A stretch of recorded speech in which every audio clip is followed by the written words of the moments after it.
La temperatura de las palabras, estamos con José María Jurado, un poeta, iba a decir de Sevilla, aunque tiene bastantes vinculaciones familiares con Extremadura. Queríamos hablar con José María Jurado porque acaba de publicar en la editorial La Isla de Siltolá un poemario titulado Una copa de Händel.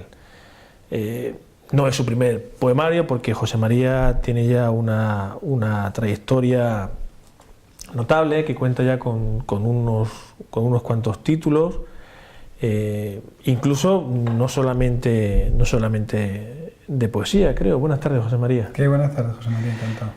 Porque tú has tocado varios palos, no solamente la poesía, sino además tienes un blog, La Columna Toscana. La Columna Toscana.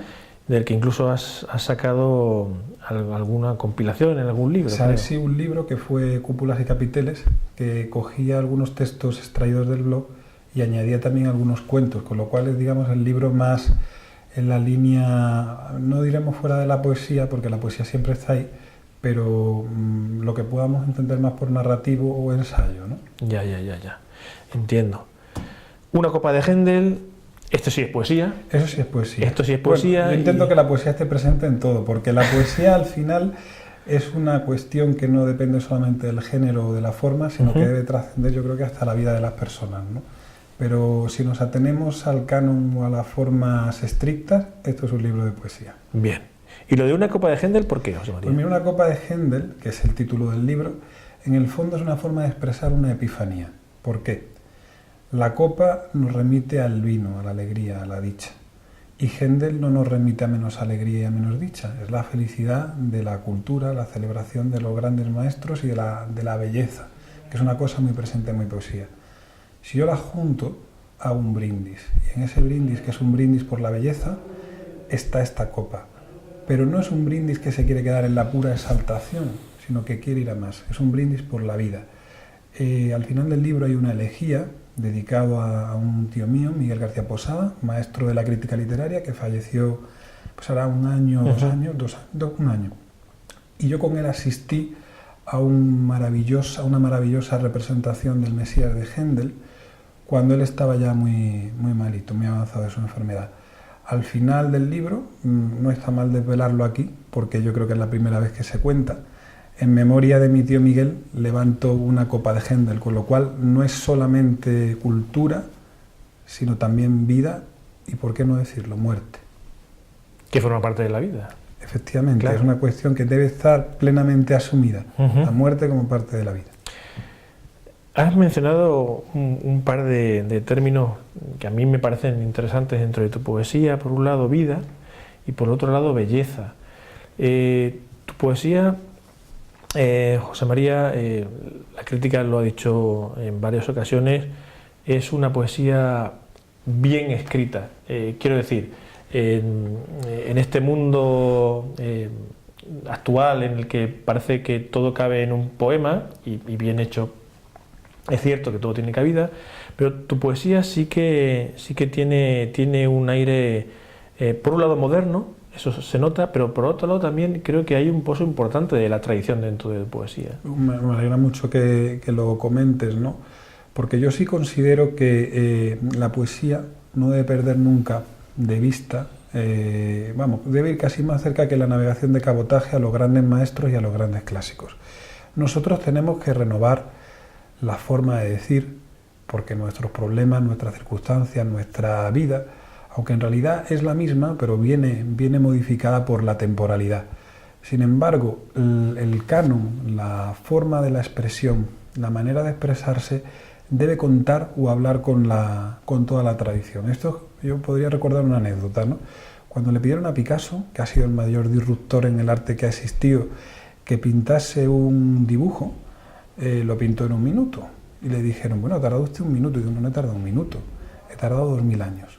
Porque podía haber dicho incluso 40.000, ¿no? Desde los toros de Altamira, pues igual. Es decir, a mí me satisface la poesía en la que verdaderamente yo me identifico porque veo la vida de hoy y me habla de mis problemas, pero en la que late el corazón del hombre desde que hace el hombre poesía. Y entonces, para mí, la perfección formal y la exigencia literaria es esencial en un libro. No me vale todo.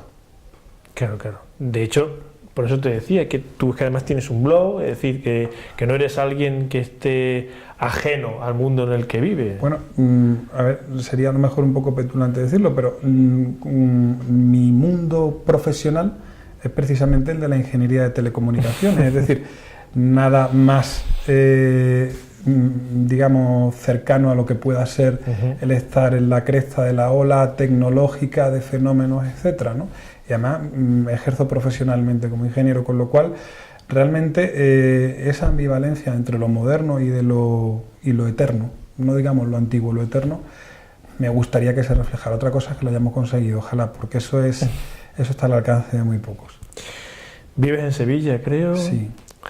José María, y algunas veces también se ha afirmado que tu poesía, aunque sabes que cada uno escribe solo en su casa y hace lo que puede, pero es cierto que en alguna ocasión se ha asegurado que tu poesía, por entroncarla con alguna corriente, sí que estaba cercana a una estética que tiene mucho que ver con ciertos poetas andaluces.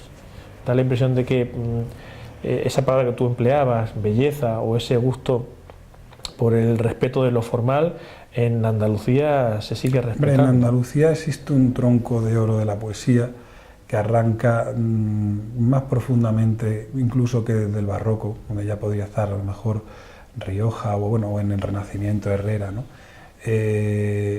Yo me acuerdo de Montesinos al hablar de Bécquer, que citaba una copla que es medieval casi, que es de los álamos vengo, madre, de ver cómo los menea el aire, una fanfarria que por cierto suena en el Teatro del Maestranza, entre concierto y concierto. Y ese cultivo de la belleza, de lo barroco, pero entendido lo barroco como una expresión de lo sublime, yo creo que por el propio paisaje, por la propia forma de ser o de existir de lo andaluz, conforma necesariamente un decir. Entonces el escritor que escribe en Sevilla o en Córdoba o en Granada, pero muy particularmente en Sevilla, que fue capital de un imperio, no puede ser ajeno a esa tradición, porque si uno echa la vista atrás y olvida a los maestros del barroco, se queda en el siglo XIX, ¿con quién arranca? Uno arranca con Bécquer. Claro. Si nos vamos al siglo XX, Antonio Machado, Manuel Machado, pero es que Juan Ramón Jiménez lo podríamos considerar sevillano. Y en el 27 el magisterio absoluto de Cernuda. Uno que transita las calles por las que transitaron estos maestros, que por desgracia la mayor parte, porque vivir en ese mundo de belleza no es sencillo, tuvo que dejar Sevilla, ¿no? Pero transitar esas calles de alguna forma tiene que imprimir algo en tu poesía. Tú no puedes ser ajeno a esa tradición, incluso aunque la quieras violentar. Entonces eso siempre se da en la poesía andaluza, se dio con los maestros de cántico, y si aparece algo de esto en mi obra, me alegro, porque será que se ha conseguido el objetivo. Desde luego, porque tu poesía, como te decía, a mí me parece que es una poesía fresca, porque consigue combinar esas dos estéticas. Por un lado, no es una poesía decimonónica, se nota que es una poesía escrita en 2013, pero por otro lado se te ve porque creo que tú lo decías, estás orgulloso de que así sea, se te ve la huella de esos maestros que están yo siempre he entendido, me he enfrentado a la literatura, como te he comentado, desde la perspectiva de los maestros, ¿no? A mí me gustaría buscar lectores no solo por venir, sino incluso lectores que ya se fueron. Ya. Es decir, escritores que les gustara lo que yo he escrito, mis grandes maestros, ¿no? Pero también entiendo que de eso hay que olvidarse y abandonarse. Si uno se entrega a esto, cae en lo que es la imitación, que es una tradición clásica y lógicamente absolutamente necesaria, que va uno evolucionando de libro en libro. Pero si pierde la perspectiva y se enfrenta a un molde y escribe uno con plantilla o sobre formato ya establecido, en realidad no ya solo que se desconecte del mundo, sino que se desconecta de la literatura, ¿no? Entonces yo sí que intento que en mi poesía pues haya una presencia de imágenes importantes y podemos decir contemporáneas, que el mundo, incluso, aunque en este libro he ido por una vertiente un poco mezclada, ¿no? En lo que he combinado los los dos tonos, pero que el mundo aparezca, ¿no? Hay, en medio del libro, por ejemplo, me acuerdo ahora, hay una tabla de arcilla donde aparece inscrita una descripción en inglés, Weapon of Mass Destruction, es decir, armas de destrucción masiva, eslóganes contemporáneos, ¿no? Que el mundo de hoy y el mundo de ayer de alguna forma se den la mano y se fundan en una obra que se mantenga cercana a la mejor perfección formal posible, claro. Pues desde luego en tu poesía, José María, se cumple. Una copa de Händel, la colección Tierra en la isla de Siltolá. Tengo que pedirte, José María, por favor, que nos leas un poema de tu nuevo libro y así concluimos la entrevista, si te parece. Muy bien, pues yo, en la línea de lo que hemos hablado, voy a leer un poema que yo creo que por su forma de expresar combina estos dos tonos, lo que pueda ser el tono clásico que hemos comentado y algo tan simple, tan anecdótico, tan cercano al día a día, como es la experiencia de un padre que lleva todos los días a sus hijas al colegio, ¿no? Entonces, si te parece, voy a leer este poema, Hora de Entrada. Perfecto. Que lleva la dedicatoria a mi hija Inés, pero que voy a extender yo también a mi hija Paloma, porque la llevo a las dos al colegio, pobrecita, no se me vaya a quedar una queja, se me queje después cuando esto, que va a quedar eternamente grabado, flotando como un astronauta en internet, se pierda. Bueno, si te parece, empiezo, ¿vale? Hora de entrada. Se aleja como un barco velero cada mañana, y es su mano en el aire cuando me dice adiós, el gallardete real de la inocencia.